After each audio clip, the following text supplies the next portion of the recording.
Hello everyone. Current affair with Priyanka में आपका स्वागत है। आज है 20 अगस्त। आज का डेली 10 इंपॉर्टेंट करंट अफेयर है। पहला क्वेश्चन है, आज का क्वेश्चन है, भारत ने चीन बांग्लादेश सहयोग के बीच किस परियोजना की समीक्षा के लिए पैनल बनाया है? उत्तर है तीस्ता बैराज।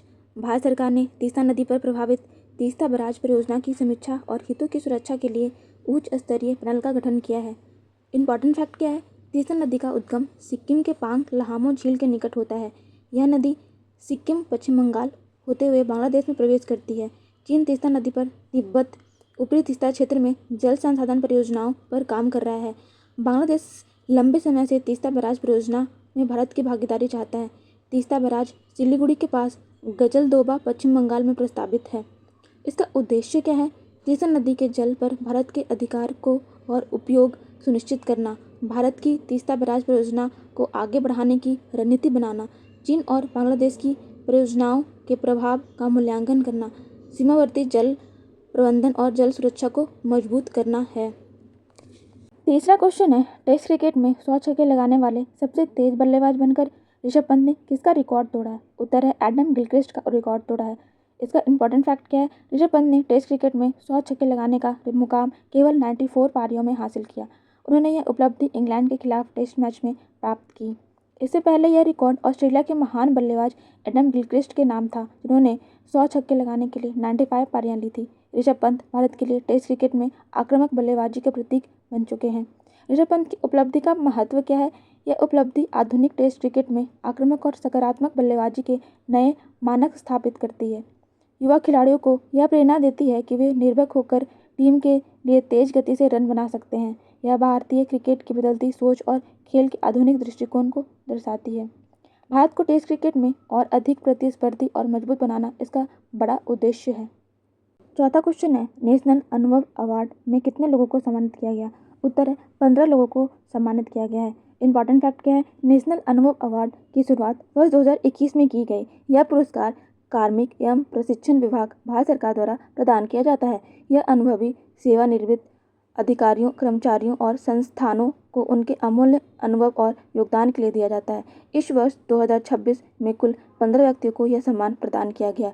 यह पुरस्कार देश के सुशासन, नीति निर्माण और क्षमता निर्माण में अनुभव के महत्व को मान्यता देता है। इसका उद्देश्य क्या है? अनुभवी व्यक्तियों के ज्ञान, कौशल और अनुभव का सम्मान करना, सेवानिवृत्त अधिकारियों के अनुभव का उपयोग राष्ट्र निर्माण और सुशासन में करना, नीतियों, कार्यक्रमों और संस्थागत सुधारों में अनुभव आधारित मार्गदर्शन को प्रोत्साहित करना, अनुभव के हस्तांतरण और मेंटरशिप की संस्कृति को बढ़ावा देना, विकसित भारत के निर्माण में अनुभवी जनशक्ति के योगदान को सशक्त बनाना।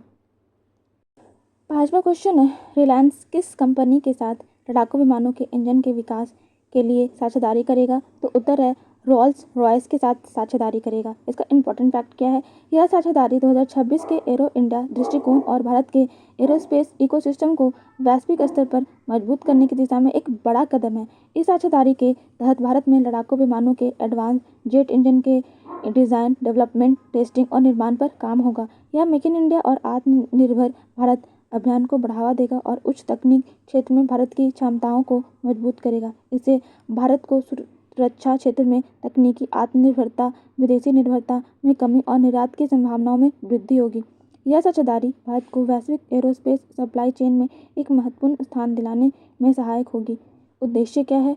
भारत में अत्याधुनिक लड़ाकू विमानों के इंजनों का संयुक्त रूप से विकास और निर्माण करना। दूसरा क्या है? भारत की रक्षा क्षमताओं को मजबूत करना और अत्याधुनिक स्वदेशी इंजन तकनीक को बढ़ावा देना, भारतीय इंजनों और विशेषज्ञों को वैश्विक स्तर की तकनीकी और कौशल ट्रांसफर उपलब्ध कराना। छठा क्वेश्चन है, इंडिया और जापान के बीच जलवायु परियोजनाओं के लिए साझा प्रोटोकॉल पर हस्ताक्षर किए गए हैं। उत्तर है पुनापा सुंगछू पर किए गए हैं। इंपॉर्टेंट फैक्ट क्या है? भारत और जापान ने जलवायु परियोजना के कार्यान्वयन के लिए पुनापा सुंगछू पर साझा प्रोटोकॉल पर हस्ताक्षर किए हैं। यह प्रोटोकॉल जलवायु विद प्रौद्योगिकी सहयोग और क्षमता निर्माण को बढ़ावा देगा। यह परियोजना भूटान में पुनर्नवीकरणीय ऊर्जा और जलवायु लचीलेपन को मजबूत करेगा। यह भारत और जापान विशेष रणनीतिक और वैश्विक साझेदारी के तहत हरित विकास लक्ष्यों को आगे बढ़ाने की दिशा में एक महत्वपूर्ण कदम है। यह समझौता भारत की नेट जीरो लक्ष्य 2070 और ग्लोबल क्लाइमेट एक्शन एजेंडा को समर्थन देता है। इसका उद्देश्य क्या है? जलवायु परिवर्तन से निपटने के लिए दोनों देशों के बीच सहयोग को मजबूत करना। दूसरा है भूटान में पुनपा सुंगछू जल विद्युत परियोजना को सफलतापूर्वक लागू करना और स्वच्छ ऊर्जा उत्पादन बढ़ाना। तीसरा क्या है? स्वच्छ ऊर्जा क्षमदक्षता और कम कार्बन विकास को बढ़ावा देना। तीसरा क्या है? जलवायु वित्त और हरित प्रौद्योगिकियों में साझेदारी के माध्यम से सतत और समावेशी विकास सुनिश्चित करना। चौथा क्या है? क्षमता निर्माण, ज्ञान साझा करने और दीर्घकालिक जलवायु लचीलापन को प्रोत्साहित करना। सातवां क्वेश्चन है, इम्पेशंस निम्फपुरजाई नामक हिमालय पौधे का नाम किसके सम्मान में रखा गया है? उत्तर है निर्मल पूजा के सम्मान में रखा गया है।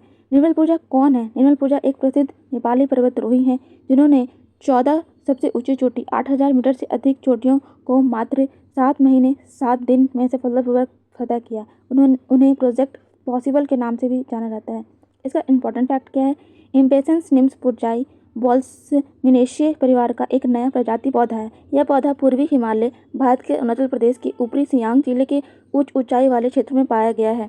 यह प्रजाति वर्ष 2022 में वैज्ञानिक द्वारा खोजी गई और 2025 में आधिकारिक रूप से वर्णित डिस्क्राइब की गई। यह पौधे का नाम निर्मल पूजा के सम्मान में रखा गया है। उनके पर्वतारोहण उपलब्धियों और हिमालय संरक्षण में प्रेरणा के लिए रखा गया है।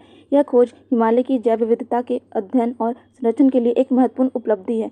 इसका उद्देश्य क्या है? निर्मल पूजा के असाधारण साहस, दृढ़ संकल्प और उपलब्धियों को सम्मान देना। दूसरा क्या है? युवा पीढ़ियों को साहस, लक्ष्य निर्धारण और प्रकृति संरक्षण के प्रति प्रेरित करना है। तीसरा क्या है? हिमालय की समृद्ध जैव विविधता के संरक्षण और वैज्ञानिक अनुसंधान को प्रोत्साहन देना है। चौथा क्या है? भारत, नेपाल और वैश्विक वैज्ञानिक समुदाय के बीच सहयोग और जागरूकता को बढ़ावा देना है। पाँचवा क्या है? नए पौधों की खोज, वर्गीकरण और संरक्षण के महत्व को वैश्विक स्तर पर रेखांकित करना है। आज का क्वेश्चन है, जल जीवन मिशन के तहत ग्रामीण घरों में नल से जल की कवरेज 2019 में 16.7% से बढ़कर कितनी हो गई है? तो 82% हो गई है। इसमें इम्पोर्टेंट फैक्ट क्या है? जल जीवन मिशन की शुरुआत 15 अगस्त 2019 को पूरे देश में की गई। इस मिशन का लक्ष्य 2024 तक हर ग्रामीण घर को नल से जल की सुविधा देना है। 2019 में ग्रामीण क्षेत्रों में नल से जल की कवरेज केवल 16.7% थी। अब यह कवरेज बढ़कर 82% हो गई है।